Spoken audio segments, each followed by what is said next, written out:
در پرواز 1152 هواپیمایی ماهان از تهران به سمت بیروت بودیم که وقتی که در آسمان کشور سوریه بودیم یک جنگنده به هواپیمای خطوط ماهان نزدیک شد و خلبان هواپیما به خاطر اینکه برخوردی با این جنگنده صورت نگیره ارتفاع پرواز رو به سرعت کاهش داد.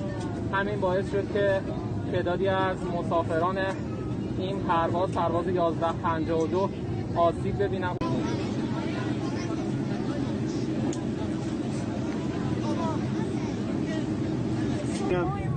شد یه هواپیمای مشکی، آره همینجا نزدیک هواپیما شد، بر تعادل هواپیما بخم خورد، منم کلم خورد. یه جنگنده بود، یه هواپیما جنگنده قشنگ چسبیده بود به این هواپیما.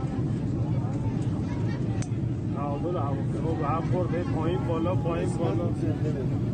خدا به رومون نگاه کرد. اگه خودم همچین با سر خوردم بالا اینجا رو بالا.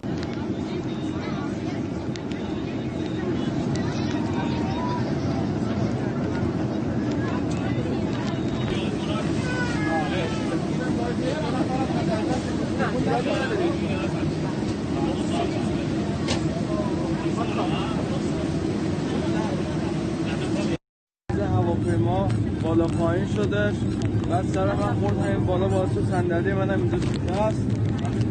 صندلی نشون دست منم حتی اینجا خورد خط افتاده. بعد یه لحظه از سمت راست نگاه کردم دیدم یه